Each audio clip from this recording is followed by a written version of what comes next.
नमस्कार, मेरा नाम है Shravan Yadav and welcome back to my channel. आज के इस वीडियो में हम एक बहुत ही इंटरेस्टिंग वाक्य के बारे में बात करने वाले हैं। आज हम बात करेंगे कि कैसे एक बैंक रॉबरी ने कुछ साइकोलॉजिस्ट को ट्रिगर किया and they did a wonderful study to understand कि लोग अपने कॉम्पिटेंस को how they perceive their abilities और देयर कॉम्पिटेंस। कहानी को शुरू होती है 1995 के अप्रैल के महीने में, जहां पे मैक आर्थर व्हीलर नाम का एक इंसान बैंक रॉबरी करता है। और बैंक रॉबरी करने के बाद में जैसे ही उसका फोटो टीवी पे डिस्प्ले होता है, लोकल न्यूज़ पे सब जगह फ्लैश होना शुरू होता है कि ये सस्पेक्ट है, उसके 1 घंटे के अंदर वो गिरफ्तार किया जाता है। जब उसकी गिरफ्तारी होती है तो वो बहुत शॉक्ड होता है और वो पुलिस को बोलता है, लेकिन मैंने तो अपने चेहरे पर लेमन जूस को अप्लाई किया था।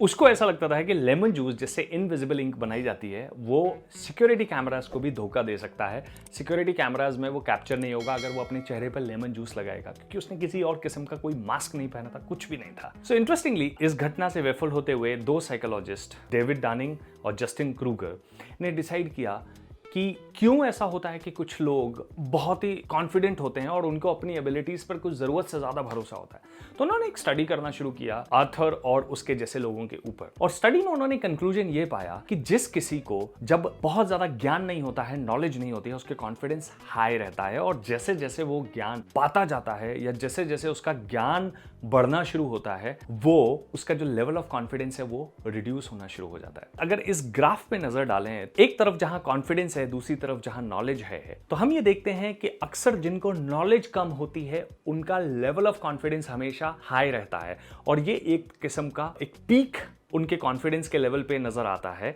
जबकि नॉलेज बहुत कम है लेकिन लेवल ऑफ कॉन्फिडेंस बहुत हाई है, और जैसे जैसे उन्हें रियलाइज होता है कि इस चीज में और ज्यादा ज्ञान की जरूरत है, और जैसे जैसे वो ज्ञान अर्जन करना शुरू करते हैं उनके अंदर डाउट आना शुरू होता है, और धीरे धीरे वो ये रियलाइज करते हैं कि जैसे जैसे वो सीखते जाते हैं वैसे वैसे उनका कॉन्फिडेंस रिड्यूस होता जाता है।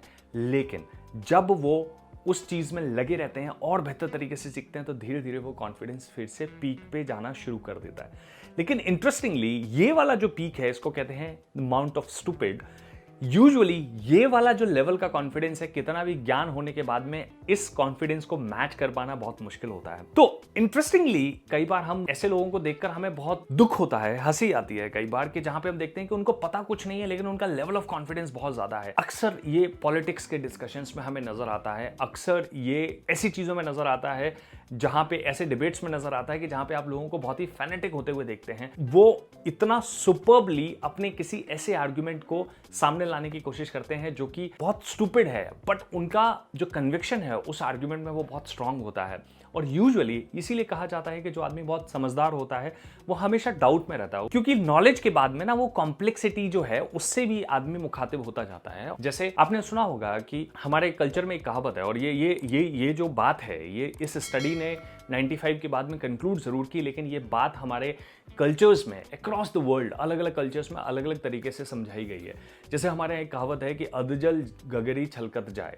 सो जिसको पूरा ज्ञान नहीं होता है, जिसको पूरा चीज की समझ नहीं होती है, वो अक्सर बहुत ज्यादा बातें करता है, बहुत ज्यादा बड़ी बड़ी बातें करता है। So this talks about the amount of stupidity जहां पे ज्यादातर लोग बैठते हैं। सोक्रेटिस ने भी एक बहुत ही इंटरेस्टिंग स्टेटमेंट दिया। द स्टेटमेंट इज, सोक्रेटिस ने कहा, I know that I am intelligent because I know that I know nothing. How interesting is that कि जब जैसे जैसे लोगों को ये समझ में आने लगता है कि उन्हें बहुत ज्यादा कुछ पता नहीं है, वैसे वैसे उनका नॉलेज तो बढ़ता जाता है, और धीरे धीरे उनका जो कॉन्फिडेंस है, जो कन्विक्शन है, जो अमाउंट ऑफ स्टूपिड पे था, वो धीरे धीरे रिड्यूस होना शुरू होता है। सो कई बार अक्सर आप देखोगे जो लोगों में एक्चुअल ज्ञान होता है वो कभी भी किसी भी चीज को ऐसे बात नहीं करते हैं कि यही सच है। वो हमेशा एक डाउटफुल स्टेटमेंट या doubtful with a sense of complexity that probably ऐसा भी कुछ हो सकता है। सो जो श्योरिटी है, जो कन्विक्शन है, वो आपको सिर्फ तभी आ सकता है जब आप अंडरस्टैंड कर पाएंगे कि लाइफ में जितना भी जो कुछ भी अवेलेबल है, ज्ञान और बाकी चीजें, कोई भी कॉम्पिटेंस है, वो बहुत ही कॉम्प्लेक्स है। डनिंग क्रूगर ने इस कंक्लूजन पे पहुंचे कि अक्सर लोग अपनी एबिलिटीज को ओवर एस्टिमेट करते हैं। सो ये ओवर एस्टिमेशन की जो आदत है वो बहुत जगह पे दिखता है। मैंने बुक में एक स्टेटमेंट भी लिखा है जहां पे मैंने लिखा है कि lot of us we feel that we are better off than average people.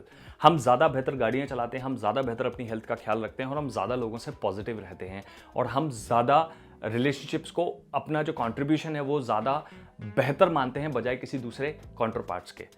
सो ये कहीं ना कहीं ये हमारी जो सेल्फ अवेयरनेस की एक जिसको कह लीजिए कि हम अभी नॉलेज के बहुत ही निचले पायदान पर रहकर ऐसी बातें करते हैं, लेकिन जैसे जैसे हम सीखते जाते हैं हम ये भी देखना शुरू कर देते हैं कि कौन सी ऐसी चीजें जो हमारी हद के बाहर है, जिसका हमें पता नहीं है। एक और चीज जो बचपन में हमसे कही जाती थी कि more study more confusion, no study no confusion.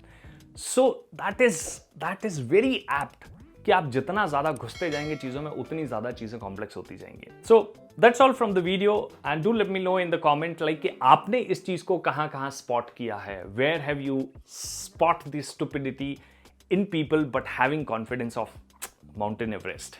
So do let me know in the comments. I'll see you in the next video. Thank you so much.